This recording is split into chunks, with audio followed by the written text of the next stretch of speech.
काही जण तर वेडे पिसे झालेत, वेडे पिसे.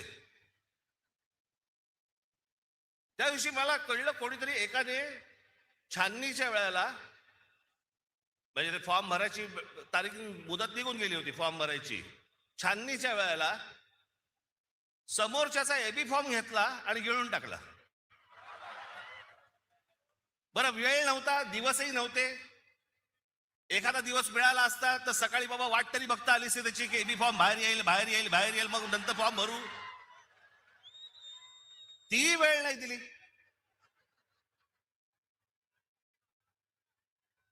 कोणत्या थराला गेल्यात निवडणुका? या महाराष्ट्रामध्ये 60-60, 70-70 माणसं उमेदवार सत्ताधारी पक्षाचे बिनविरोध निवडून येतात. तिकडच्या मतदारांचा मतदानाचा अधिकार पण त्यांना देणार नाही तुम्ही. काही वेळेला तर दहशतीतून, आणि काही वेळेला जास्तीत जास्त वेळेला तर पैसे. काय आकडे ऐकतोय, कोणाला 1 कोटी, कोणाला 2 कोटी, कोणाला 5 कोटी. आमच्या कल्याण डोंबिवलीच्या इथे, तिथे एका, काय ते प्रभाग असतात, त्या प्रभागामधल्या 3 जणांना, एका घरातले 3 जण उभे आहेत एका प्रभागात.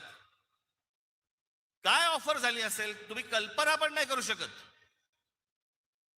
एका प्रभागातल्या 3 जणांना, जे 3 जण एका घरातले आहेत, त्यांना 15 कोटी रुपयाची ऑफर झाली. 15 कोटी. कोणाला 5 कोटी, कोणाला 10 कोटी, कोणाला 2 कोटी. येतात कुठून पैसे? या लेवलला इथपर्यंत परिस्थिती आणली तुम्ही महाराष्ट्राची. एक तर उभं राहू द्यायचं नाही, माणसं विकत घ्यायची,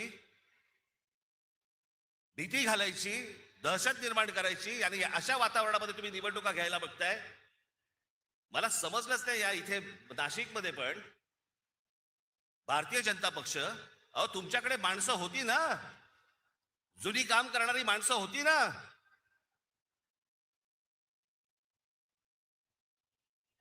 म्हणजे 52 साली जन्माला आलेला एक पक्ष, 52 साली जनसंघ नावाने,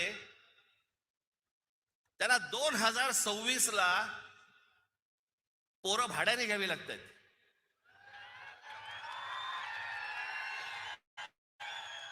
तुमचे कार्यकर्ते, तुमची माणसं तुम्ही उभी केली होतीत ना, मग दुसऱ्यांची कशाला कडेवर घेऊन नाचताय? याचं कारण, जो पक्षामध्ये इथे काम करतोय तर काही शून्य किंमत. मी समजू शकतो की एखाद्या मतदारसंघामध्ये बाबा 2 जण चांगली लोक असतात, 3 जण चांगली लोक असतात, त्या 3 जणांमधला एखादा निवडावा लागतो, बाकीच्या दोघांना देता येत नाही. मी समजू शकतो, कारण जागाच एक असते. पण जी लोक सतत काम करतायत, इतकी वर्ष काम करतायत, त्यांना पूर्णपणे बाजूला सारून दुसऱ्या पक्षामधला माणूस घ्यायचा आणि त्याला उभं करायचं, हा तुम्ही त्या कार्यकर्त्याचा अपमान नाही करतात? बाहेरून माणसं लागतात तुम्हाला. बरं, ती आणतात, त्या आणतात, ते काही आनंदाने येत नाही येत, रात्री पैसे पोचवले जातात.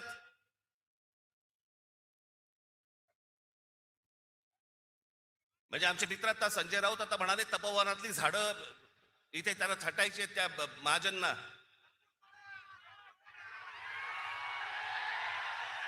अहो, लाकूड तोड्या बरा होता. त्याला देवीने पहिली विचारली, त्याची कुराड गेली तर सोन्याची हवी का? तो म्हणाला नाही. मग चांदीची हवी का? नाही. मग त्याची मूळ कुराड दिली, तेव्हा तो बोलला नाही, ही माझी कुराड. सोना चांदीच्या कुराडीला पण तो भापला नाही. बाईक, ते मला कळलं, मला कोणाला बद्दल बोलताय, मला काय सांगताय, नावं ठेवण्यामध्ये मी पटाय, तुम्ही नाही.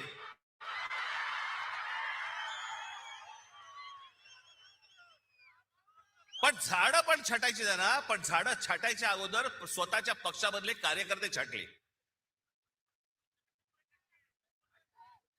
या पक्षामधली लोक छाटली पहिली, बाहेरून झाडं मागवली, आणि ती आता पक्षात लावतायत.